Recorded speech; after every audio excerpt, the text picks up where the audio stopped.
اور یہ جو پہلے ہم معیشت کی بات کرتے ہیں کیونکہ لوگ یہ سننا چاہتے ہیں کہ اچھا اتنی اچھی خبریں آ رہی ہیں، آنا شروع ہوئی ہیں، کیا اس سے کوئی فرق پڑے گا؟ مہنگائی میں کمی ہوگی؟ عوام کو ریلیف ملے گا؟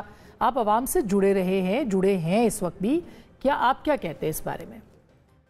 دیکھیے، معیشت میں اچھی خبریں بھی آتی ہیں اور بری خبریں بھی آ رہی ہیں۔ جو اچھی خبر آپ نے یہ خود بتایا آپ نے ابتدائیے میں کہ مارچ کے مہینے میں 20% انفلیشن رہا۔ اب ویسے 20% تو بہت زیادہ ہے، بالکل، کیونکہ قوت خرید یا تنخواہیں یا آمدن تو 20% سے نہیں بڑھ رہی، تو قوت خرید تو لوگوں کی کم ہو رہی ہے ایگزیکٹلی، اور لیکن بہرحال 20% 35% سے تو اچھی ہے۔ تو پچھلے مارچ میں جب 35% انفلیشن تھا تو اس مہینے میں اگر اس سال میں 20% ہے، یعنی کہ اس سال میں صرف 20% اس مارچ میں پچھلے مارچ کے مطابق کے مقابلے میں 20% قیمتیں بڑھی ہیں، تو ہم کہہ رہے ہیں وہ اچھا ہے، کیونکہ پچھلے مارچ میں وہ 35% بڑھی ہیں۔ بالکل، لیکن منتھ ٹو منتھ انفلیشن یہ والا اتنا اچھا نہیں آیا، 1.7% کہ فروری کے بعد بھی، فروری سے مارچ میں بھی 1.7% انفلیشن ہو گیا ہے۔ جو آپ نے بات کی گندم کی، تو گندم کیونکہ یہاں پہ جو پچھلی حکومت میں پی ڈی ایم کی حکومت میں مہنگا بک رہا تھا، تو کیئر ٹیکر نے آ کے تھوڑی سی گندم کی خریداری پرائیویٹ سیکٹر کو اجازت دے دی۔ حکومت کے سیکٹر میں وہ کر رہے تھے، وہ مہنگا بھی آتا تھا اور حکومت مہنگا بھی بیچ رہی تھی، تو جو گندم 120-130 روپے کا ہوتا تھا، وہ گندم جب آپ نے درآمد کیا تو وہ آپ کو 85 روپے کا پڑا، لہٰذا اس سے گندم کی قیمت کم ہوئی۔ اور آج جو آٹا 150 روپے کا بک رہا تھا رمضانوں میں، وہ آٹا آج 100 روپے کا ہو گیا ہے، 100 روپے سے کم ہو گیا ہے کلو۔ تو جہاں پہ ایک طرف گندم امپورٹ ہوئی ہے، وہاں پہ دوسری طرف آٹے کی قیمت کم ہوئی ہے۔ اور لیکن یہ کوئی اسکینڈل نہیں ہے، پرائم منسٹر اس کو چاہیں تو کر سکتے ہیں، لیکن جو اصل جو مسئلہ ہے جس کی وجہ سے آج گندم سستی ہو رہی ہے، وہ یہ ہے کہ صوبائی حکومتوں نے اور وفاق نے گندم خریدنی شروع نہیں کری ہے۔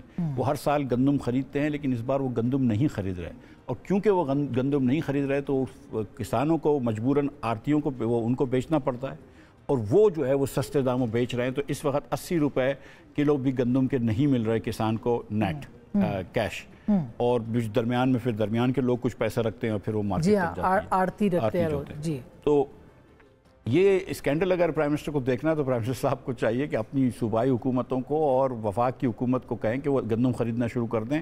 اسکینڈل کوئی نہیں ہے، بالکل، یعنی وہ اسکینڈل نہیں، اس سے زیادہ یہ کہ آپ گندم کے اس مسئلے کو جو اس وقت فصل ہے اس کو خریدنا شروع کر دیں۔ اور اچھا، باردانہ کے اوپر بھی یہ بہرحال یہ ایک اہم ایشو ہے، اس کے اوپر ہر بندہ جاننا چاہتا ہے، کیونکہ روٹی کی قیمت سستی کرنے کے حوالے سے یا دیگر معاملات جو ہیں اس کے اوپر بات ہو رہی ہے۔ آپ کو لگتا ہے چیزیں ٹھیک ہوں گی؟ کیونکہ ظاہر ہے بہت ساری بری خبریں ہیں، ہم تو چھوٹی چھوٹی اچھی خبریں شیئر کر رہے ہیں۔ کچھ چیزیں تو بالکل ٹھیک ہوں گی۔ جو پچھلی پی ڈی ایم کی حکومت میں پچھلے فروری، مارچ، اپریل میں 4 مہینوں میں پاکستان میں 35% انفلیشن تھا، اس سے تو بہتری آ گئی ہے۔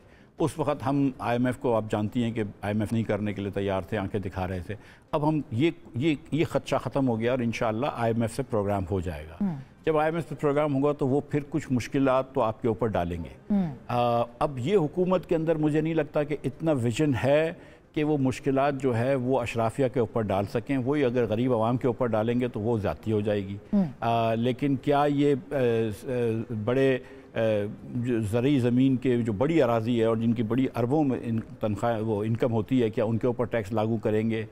کیا یہ بڑی بڑی پراپرٹیز کے اوپر ٹیکس لاگو کریں گے؟ ریل اسٹیٹ سیکٹر کے اوپر ٹیکس لاگو کریں گے؟ کیا یہ ٹریڈرز کے اوپر ٹیکس نیٹ میں لے کر آئیں گے؟ یہ چیزیں دیکھنی ہے کہ حکومت کتنی کرج استعمال کرتی ہے، کہ اگر حکومت جو ہے وہ صرف آپ کو اس بات کا ادراک ہونا ضروری نہیں ہے کہ یہ کرنا کیا ہے، آپ کو اس بات کا حوصلہ بھی ہونا چاہیے کہ یہ مشکل کام ہے لیکن میں کر گزروں گا کیونکہ یہ ملک کے لیے ضروری ہیں۔ تو مجھے ادھر ڈاؤٹ لگ رہا ہے اس حکومت کا، میرے خیال سے تھوڑی سی